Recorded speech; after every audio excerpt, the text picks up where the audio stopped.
అన్నా, అన్ని పాటలు పాడుతున్నావు కదన్నా, మా సాకుల గురించి కూడా ఒక పాట పాడన్నా. సరే కార్తీక్.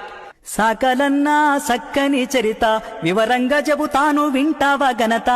సాకలన్నా సక్కని చరిత చాకిరికి మూల పురుషుడైనట్టి, చాకిరికి మూల పురుషుడైనట్టి మాడేలు మాచయ్య మర్మంబు చెబుతా. సాకలన్నా సక్కని చరిత వీరభద్రుని పై నుంచి జారిన, వీరభద్రుని పై నుంచి జారిన చెమట చుక్కలేని అవ్వ అయ్యలు.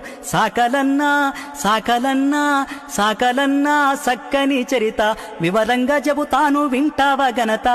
సాకలన్నా సక్కని చరిత.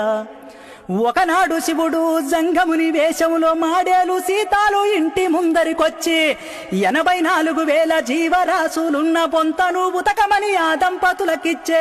జీవరాశులు జావకుండా బొంతమైల వదిలించమంటూ భూమి మీద నీరు సౌడు సున్నము లేకుండా చేసి తను మాయమాయే. అంతలో సీతాలు తలను ఖండించుకొని కడుపు గోళము చేసే, ఎదురమ్ము బండాయే, కాళ్ళు కట్టాలాయే, పేగులు దండాలాయే. సాకలన్నా సాకలన్నా సాకలన్నా సక్కని చరిత వివరంగా చెబుతాను వింటావా ఘనత.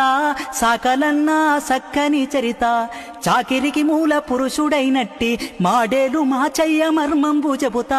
అన్నా, అన్ని పాటలు పాడుతున్నావు కదన్నా,